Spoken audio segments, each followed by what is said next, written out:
What's up, you guys? Forrest here with the FoCo Flow Show. If you are new to the channel, we are a mountain bike focused channel highlighting all the awesome trails that you can ride here in the Virginia area based out of Charlottesville and all of the tips and tricks to help you have more fun on the trail. Today, we're talking about the new GoPro Hero 9 Black that I just got to start recording new content on my channel. I'll tell you what I like and what I don't like, so that if you're interested in recording your own rides, you'll have all the info you need to make the right decision on what kind of camera you want to get so you can get out there and find that flow.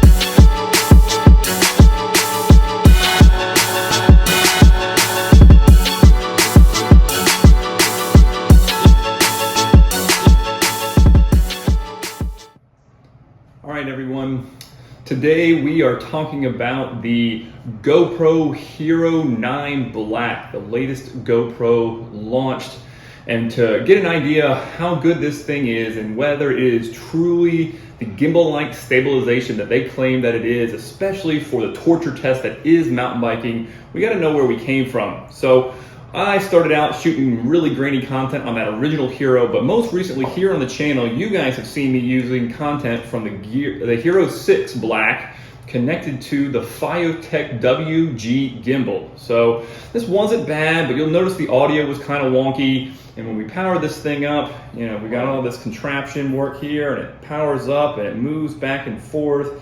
This is the gimbal that they're talking about, 3-axis gimbal, but you play around with it and hear the movement and the motors, so the audio is never as good. You've got a battery to worry about on the gimbal itself, as well as the battery for the GoPro. If you get too steep, the other thing gets in the way, the top axis. So this did a really good job of getting pretty smooth content, but every now and then the screws would come loose. I just got tired of dealing with this setup, and it's heavy and it's bulky and it bounces around and on long rides. So this is where we're coming from. The Hero 6 Black, no stabilization whatsoever. I'll post a video that I shot of the Puzzler on Western Slope using this setup and give you an idea to compare it to the Hero 9. I think that'll be one of the most best ways to compare what we're talking about and whether they truly achieved gimbal-like stabilization.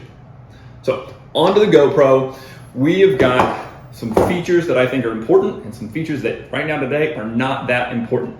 So when you fire it on, you know, you've got the front-facing selfie camera, which I think is kind of neat for taking vlogs and selfies. It'll be good for some of the content. It won't matter for mountain biking, except for when I glance at the front of it there and get an idea that it's recording correctly. The other big thing that they're touting on the GoPro Hero 9, frankly, I don't think matters at all, is 5K footage. You know, you've heard of 4K and 27. I shoot most of my videos at 1080p and 30 frames per second. That's good enough for YouTube, and at some point 5K will matter when technology and computers, processors, flat screen TVs can actually display content in 5K. I recorded a couple of downhill runs right when I got this thing, and I was able to barely download it to my phone. I exported it out to my old iMac, and it couldn't use the content. It was too high speed. I didn't have the right codecs. I upgraded everything on the operating system and on iMovie. Could not use the content, and I probably knew that going into it. I'm not too worried about 5K right now, but it's just interesting because it's relatively useless right now today, even though it's one of the main selling features. So you'll notice it's a little bit bigger compared to the previous GoPros. It's got a bigger battery, which is supposed to be a longer battery. That means you can't use your old batteries from your other GoPros. You're gonna have to buy new batteries. It's got the same media mods and things like that the GoPro Hero 8 did, and then it's got time warp for like those fast forward speed videos that you can record, and then what I'm most excited about is Hyper Smooth 3.0. And then I'll go over here in a second the video settings that I use, recording between 4K at 30 frames per second, or sometimes I still just do 1080p at that same 30 frames per second.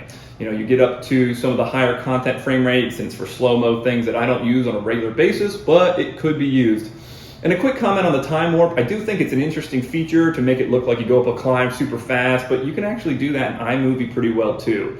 I know there's some pros and cons to the editing that you get when you do it that way on the GoPro, but for me, it's not a super big benefit.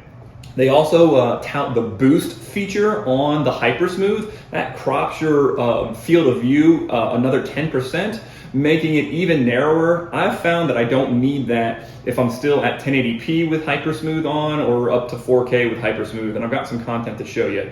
So what we'll do right now is we'll check out those Western Slope, the Puzzler videos side by side or one right after another. Get your thoughts on that, and then we'll hop over to the actual settings that I'm using to get the best possible content I can out of just the Hero 9 Black mounted to my chest and nothing else. Here's the Hero 6 Black with the gimbal stabilization, 1080p, 30 frames per second. Listen to the audio as well as the stabilization. Let me know what you think here.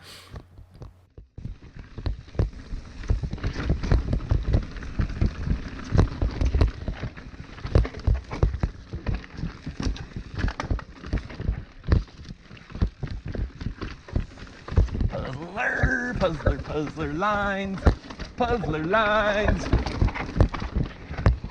Yeah. Nice. And here's the Hero 9 at 4K and 30 frames per second. Holy leaves! Good gracious! Holy crud!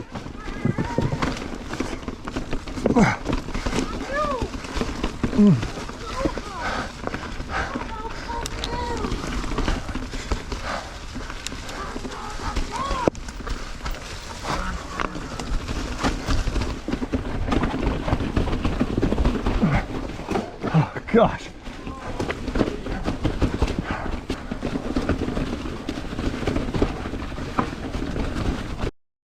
That's right. Woo! Pedal, Abby, pedal. Come on.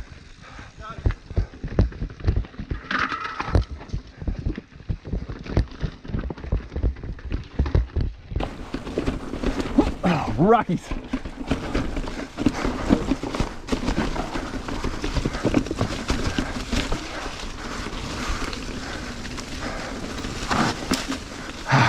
Golly day.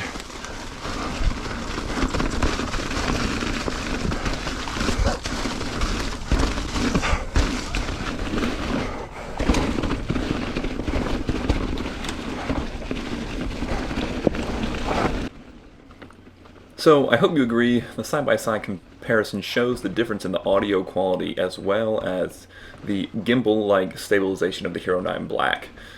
The Hero 6 with the gimbal was extremely smooth, but there's just so much more to deal with. And now that we can just mount that Hero 9 to the chest and let it rip with better quality, I'm just excited to simplify the setup, provide higher quality options as the technology goes. So let's hop back over to the office here and check out the settings that I'm using on the Hero 9 Black.